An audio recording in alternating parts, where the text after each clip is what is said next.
night. Brianna Reynolds, after 10 kills to lead Independence to a 25-23 win in game one. She had only 3 kills in that second game, which Centennial won 25-18. So she's got 13. Malia Swink, 6 kills. And Ebony Sanders, 5 kills, 4 blocks for Independence. Deja Wandick starts game 3 with the serve, puts it in play, and a big block by Swink and Runnels to get us started. That's something we didn't see in game 2 as much, but we see it here. Yeah, one of the tougher things to do as a right side hitter that Hansen is, she has to go up against the opposing, county's best player. That's all. That's it. Kill there for Jordan Miro to even up game 3. For Centennial, again, spread out. It's been Brooke Horak, 6 kills, 5 kills each for Alexis McLeod and Emily Hansen, and 4 kills for Jordan Miro. So, as usual for the Golden Hawks, they've spread the love.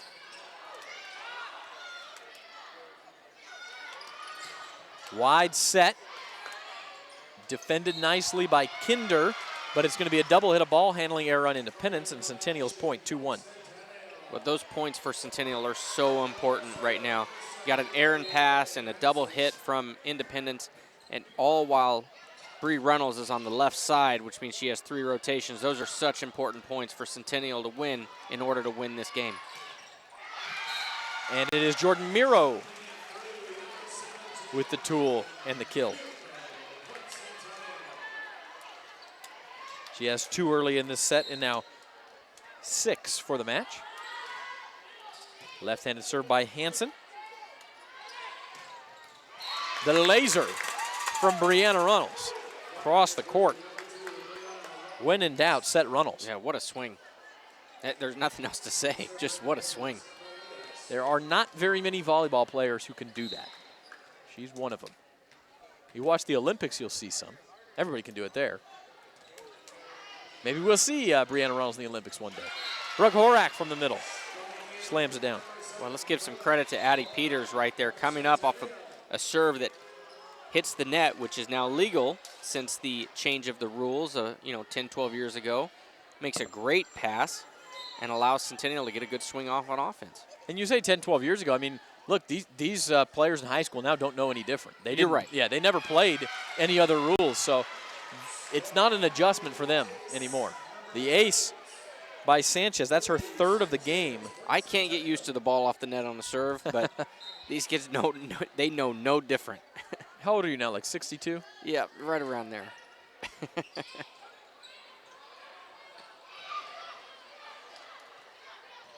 Set to the left side, it's a block. It's Sanders denying McLeod. 5-3. Sanders, such an impressive force at the net.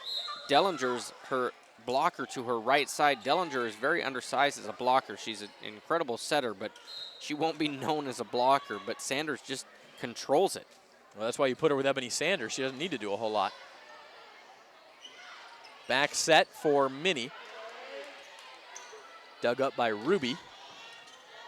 And Runnels sends it over. Centennial another shot at some offense. And somehow, no, they're going to call a lift.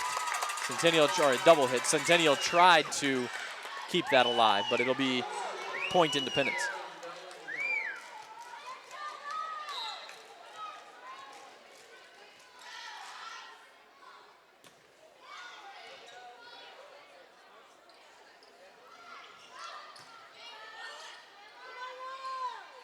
Sanders tips it up. McLeod off the block or through the block for her 6th kill of the night. Yeah, playing very consistent tonight. McLeod getting some good swings off at multiple positions. So and Sanchez in the back row playing very well.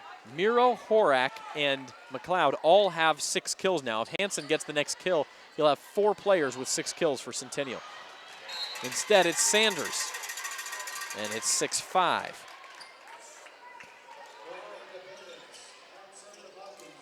Trevor Horn came up here and gave us an interesting note in between games. There has not been a run of more than 4 points in this game, and there's only been 1 of those. That was Centennial during the last game as they took control. Just out. Nice attempt there by Minnie, but she missed, and we're even at 6. Now that is an interesting stat because that's very rare in a game of momentum like this. It's been very nip and tuck here. There's an ace for Bree Runnels. She can do it all, folks. I kind of missed the goggles she was sporting last year, though. That was intimidating. She's lost the goggles, but I don't know that she's any less intimidating. Nice dig that time by Sanchez. And it finds the floor. It's a kill for Michaela Mon. Nice swing, putting the ball deep on the floor. Just able to find the line. It's Mon's third kill of the night, and she will serve now. 1-1 in games, 7-7 here in the third game. Centennial and Independence on BVarsity Live. Tough pass. Runnels will have to pop one over. McLeod had a long way to go for that ball. And they're going to give the point to Independence out of bounds, and Lacey Capolo is not happy. Not sure what she's arguing. I have to be honest, that point confused me a little bit. She is. I think she's saying the ball went outside the antenna, maybe? I think Lacey Capolo is asking for a net call. I don't know, however, what the lines judge is coming in and saying that she saw from this side. It will be Independence point. Tough pass again. So Independence leads 8-7. Sanders dumps it down. That's Leah Swink, excuse me. Yeah, both Swink and Sanders continue to find the right side of the court. They're both wearing ponytails. One's 18, one's 16. You got to forgive me. I'll mess it up another time or two, I'm sure. Big swing from McLeod, sent back over. Hansen tried, and she hit the net. So it's 10-7. Independence starting to take control here in the third set. 3 points in a row. In fact, 6 of the last 7 points have gone to Independence. So Independence has gone on a couple three-point runs. And that one ended by Michaela Mon, who scored the last 2 points for Centennial. 10-8, McLeod to serve. Independence controlled game one, even though it was only 25-23. They led nearly the entire way and held the Golden Hawks off at the end. Opposite story in game two. Centennial trailed real early, but then took complete control of that set and won it going away. Runnels tipped off the block.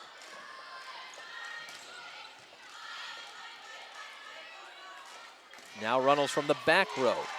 Nice dig again by Addie Peters. And it's a kill for the back row from Alexis McLeod. Anything you can do, Bree, she says, I can do too. Yeah, nice swing from the back row by McLeod. She now leads Centennial with 7 kills, and she'll serve.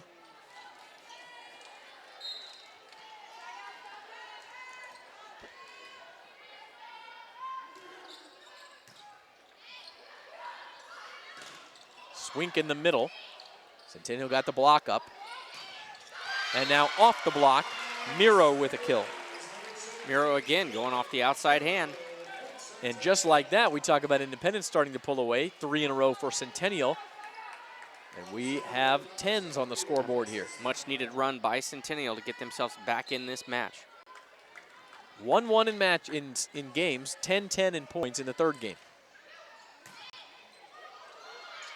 I think that's what you call even Steven, and now it's Miro again, 4 in a row for Centennial, and there's that magical 4-point run we hadn't had very many of, and Centennial's got another one to take the lead here. Miro does a great job with the overpass. She's able to time it right, get a good swing off. It's much harder than it looks. And an ace for Alexis McLeod. 12-10 Centennial. And quite a turnaround here. There goes Trevor Horn's stat. Yeah, there you go, 5 in a row for Centennial. And you wonder, Judy Rexroth, I thought she might call a timeout there. Looks like she's going to wait now, and now it's coming, and she's not happy. Yeah. Another ace for Alexis McLeod, and she found a place to pick on in that Independence defense, and she has not missed. A couple of aces in a row for McLeod after a couple of kills from Jordan Miro. And just like that, Centennial leading Independence 13-10. Just a brief minute ago, it was 10-7 Independence. Well, I like the pace of play Independence was playing with early in this game. I don't know if it just slowed down or if the passing game just failed them that much, but it just seems like their feet are a little bit slower. And Centennial on the other side of it, obviously feeling the momentum, bouncing around a little bit more, getting some good swings off, and really feel control. I'm sure they look like they're in control of what's going on. The first order of business for Independence is successfully receiving and passing one of these Alexis McLeod serves. She sends another rocket over. This one tips the net. Nice dig. And Kinder, a nice adjustment. And finally, Independence has a ball back at least. A back set for Hansen, and she's got the kill off the fingertips of Kinder. Hansen found herself in a one-on-one situation with her blocker, was able to win that battle. And you can see these deep and talented and balanced Golden Hawks flexing their muscles a little bit here. A 7-0 run as they try to take control of Game 3 in a 1-1 match. Dellinger, a bump set to the back row, trying to get some offense from Runnels while she's on the back row, and instead it is a net violation against Independence. Well, another great dig by Addie Peters is able to set up some offense for Centennial and forces Independence out of position, forcing them into the net. 8 in a row for Centennial, the 8th serve in a row for Alexis McLeod. Runnels struggled to get that up on the back row, and it is good.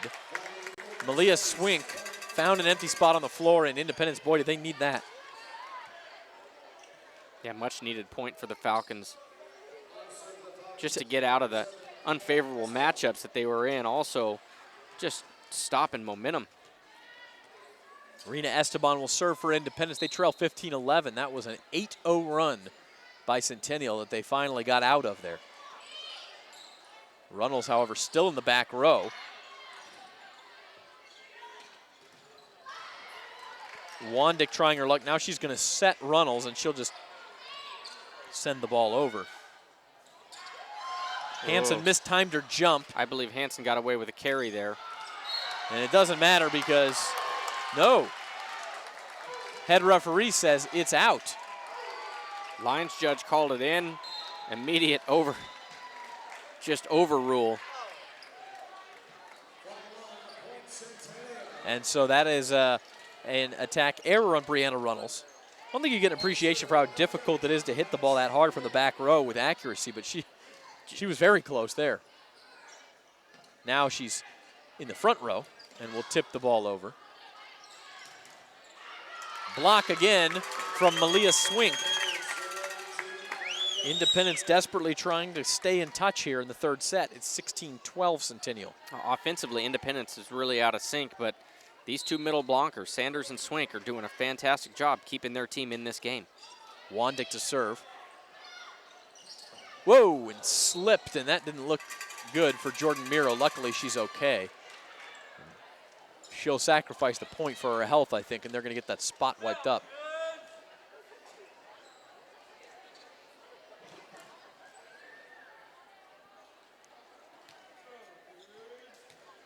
Anytime you see those knees bend awkwardly like that, no, that's always scary. You cringe, but she appears to be okay. So it is a point for Independence. They're back within 3 here, 16-13.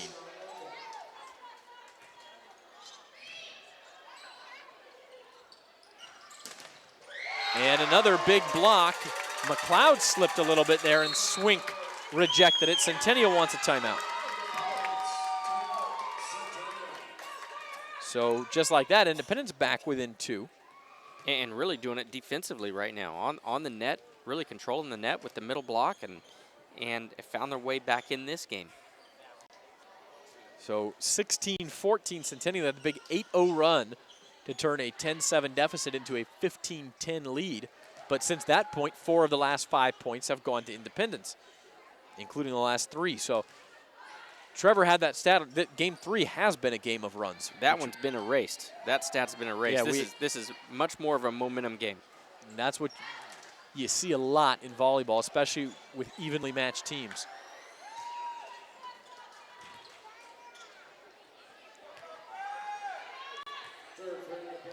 Dacia Wandick, the server.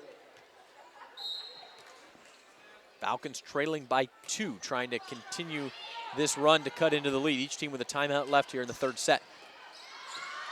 And that will be eventually a kill for Emily Hansen. Important for Centennial to end that run out of the timeout. Now Hansen to serve. It looks like both teams right now are having a tough time with sweat on the floor. Yeah, we've seen a number of slips. It's warm in this gym. It usually is at this time of year. Not until we get into October before the weather starts to cool off a little bit, because there isn't really air conditioning in here. There's just a blower.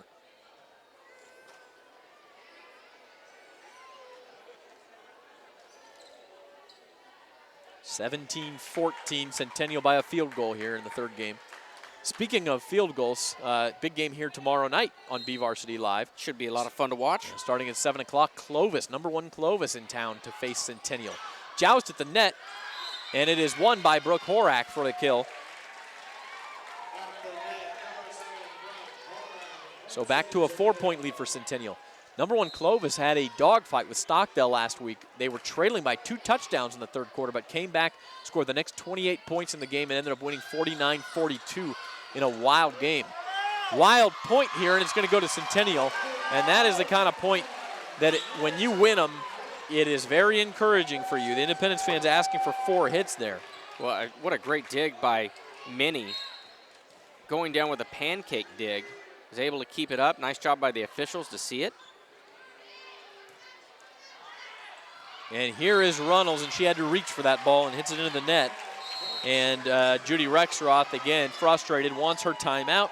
It's 20-14 Centennial. They are starting to pull away again. The last 4 points in this set have gone to the Golden Hawks.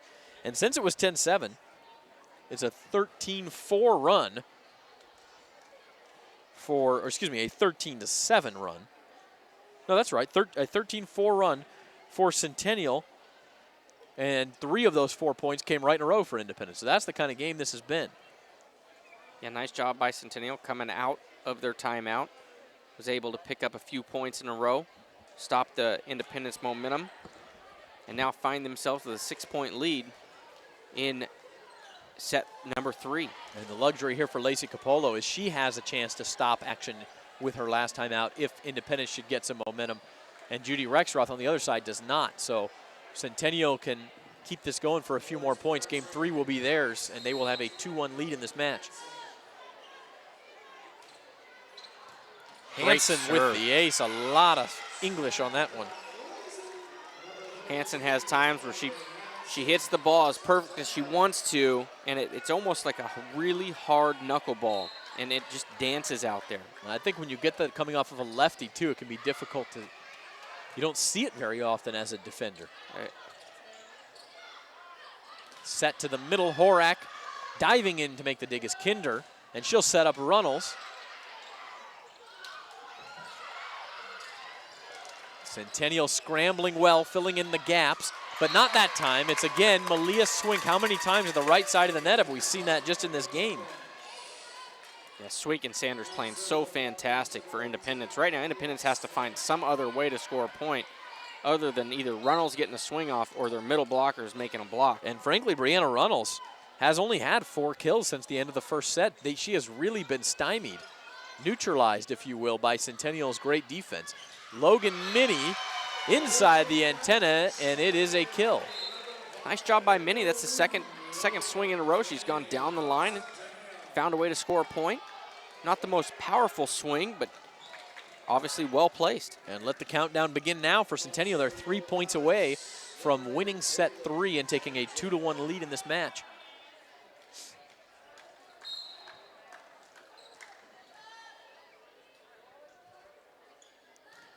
Sanchez, dug by Runnels. Killed by Runnels. Okay, I can say it. Peters has done a great job, but that one had a little too much on it. Yeah, and really nice job by Runnels. The timing wasn't there on her approach. She was able to slow down, and still, with how impressive her vertical leap is, was able to slow down, stop, and then still jump and get a good swing off. So Independence needing a run to stay in game 3 turns to Dellinger and a service error.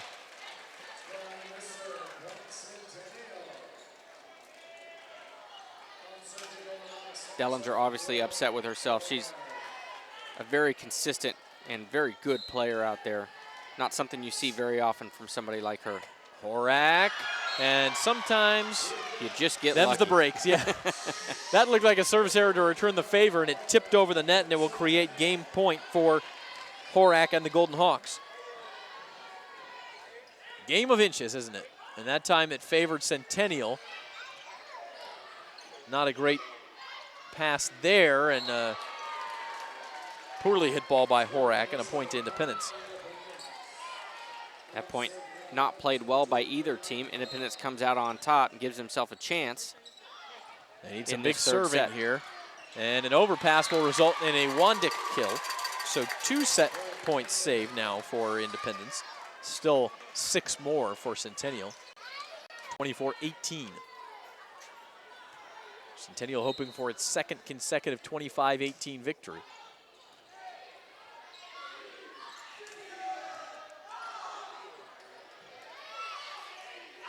And they have it. It hit the floor off the spike of Alexis McLeod, and it is 25-18 Centennial for the second straight game. Golden Hawks, after losing the opener 25-23, now have a 2-1 lead. We'll be back with set 4 right after this on BVarsity Live. One thing about living in Kern County is all these great rivalries.